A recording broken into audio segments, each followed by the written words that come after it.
Hi guys, welcome to மதி சமையல். இந்த விட பார்க்க போறோம் மத்தி மீன் குழம்பு தான் பார்க்க போறோம்.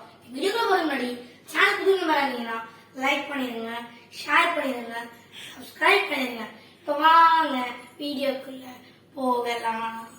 இன்றைக்கி வந்து மத்தி மீன் குழம்பு எப்படி செய்ய போகிறதுன்னு பார்க்க போகிறோம். நான் இன்றைக்கி வந்து 1/2 கிலோ வந்து மத்தி மீன் எடுத்திருக்கேன். இந்த மத்தி மீன் வந்துட்டு உடம்புக்கு வந்து ரொம்ப நல்லது. இதில் வந்து ஒமேகா 3 இருக்குது. அது மட்டும் இல்லாமல் இது வந்து ஹார்ட்டுக்கு நல்லது. அப்புறம் கால்சியம் நிறைய இருக்கிறதுனால போனுக்கு, புரோட்டீன் சத்து எல்லாத்துக்குமே வந்து ரொம்ப நல்ல மீன் இது. இது வந்து சாப்பிட்றது உடம்புக்கு நல்லது. இன்றைக்கி நான் வந்து 1/2 kg எடுத்திருக்கேன். இதை குழம்பு வைக்கிறது எப்படின்னு பார்க்கலாம். வந்து அடுப்பில் வந்து ஒரு கடாய் வச்சிடலாம், பற்ற வச்சிடலாம். கடாய் வந்து காஞ்சிச்சு. நம்ம வந்து நல்லெண்ணெய் ஊற்றிக்கலாம். நல்லெண்ணெய் வந்து கொஞ்சமாகவே போட்டுக்கலாம், ஏன்னா வந்துட்டு அதுவே வந்து கொலஸ்ட்ரால் நிறைய இருக்கும். எண்ணெய் வந்து காஞ்சிச்சு. அதில் கொஞ்சோண்டு கடுகு போட்டுக்கலாம்.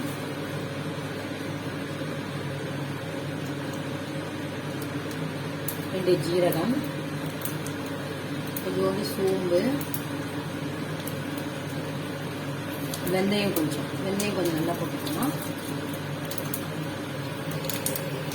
இப்போ தாளிப்பு வடகம் கொஞ்சோண்டு போட்டுக்கலாம். மீன் குழம்புக்கு நல்லா இருக்கும். அப்படின்னா கொஞ்சோண்டு வடகம் போட்டுட்டு சின்ன வெங்காயம் பாருங்க பொடியா வந்து கொஞ்சம் நறுக்கி வச்சிருக்கேன். சின்ன வெங்காயம் போட்டுக்கலாம். அது கூடவே வந்து ஒரு கொத்து கருவேப்பிலை, 2 பச்சை மிளகாய் கீழே வச்சிருக்கேன், அது போட்டுக்கலாம்.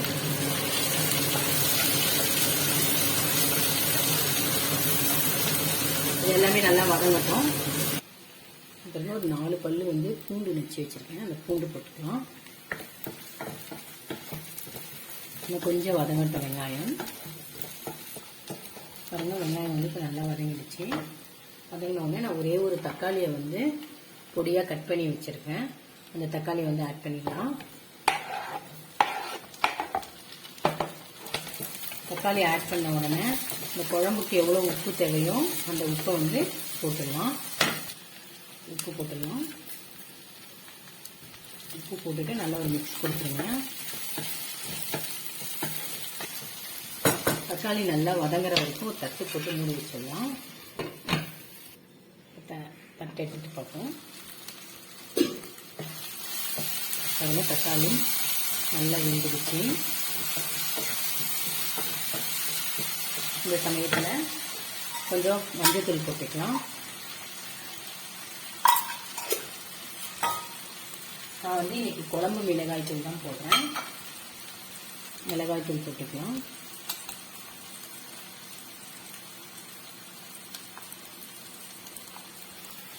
மிளகாத்தூள் போட்டாச்சு. மிளகாத்தூளை நல்லா கொஞ்சம் எண்ணெயிலேயே ஒரு நிமிஷம் வதக்கிடலாம்.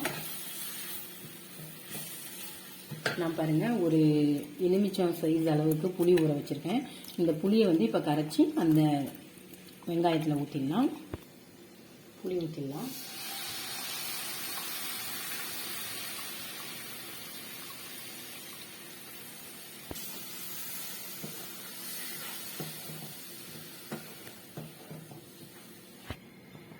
பாருங்க புளியெல்லாம் இப்போ கரைச்சி ஊற்றியாச்சு. குழம்பு வந்து நல்லா கொதிக்க ஆரம்பிக்கட்டும். கொதிக்க ஆரம்பிச்சோன்னா ஒரு தட்டு போட்டு நம்ம வந்து மூடிடலாம்.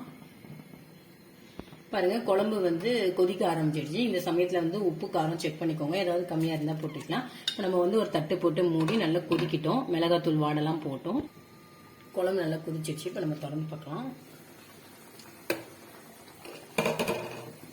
பாருங்க குழம்பு வந்து நல்லா கொதிச்சு திக்காயிடுச்சு. இப்போ வந்து அடுப்பை கொஞ்சம் சிம்மில் வச்சுட்டு நம்ம மீனை போடலாம். மீன் வந்து தண்ணி இல்லாமல் போடுங்க.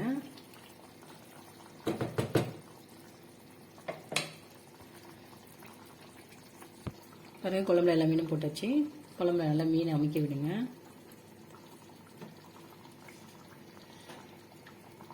ஒரு 5 நிமிஷம் கொதிக்கட்டும். மீன் வெந்தோடனே நிறுத்திடலாம். இந்த சமயத்தில் வந்து பச்சையாக இருக்கிற கருவேப்பிலை ஒரு கொத்தை வந்து நல்லா கிள்ளி போடுங்க மேலே.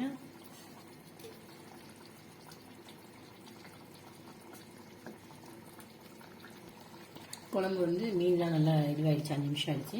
இப்போ வந்து கொஞ்சோண்டு கொத்தமல்லி வந்து நம்ம இதில் கட் பண்ணி போட்டுடலாம். மீன் குழம்பு வந்து ரெடி ஆயிடுச்சு. இப்போ நம்ம வந்து ஸ்டவ்வை வந்து ஆஃப் பண்ணிடலாம். வீடியோ பிடிச்சிருக்கோம். நம்ம அடுத்து சந்திப்போம். டாடா, பாய் பாய்.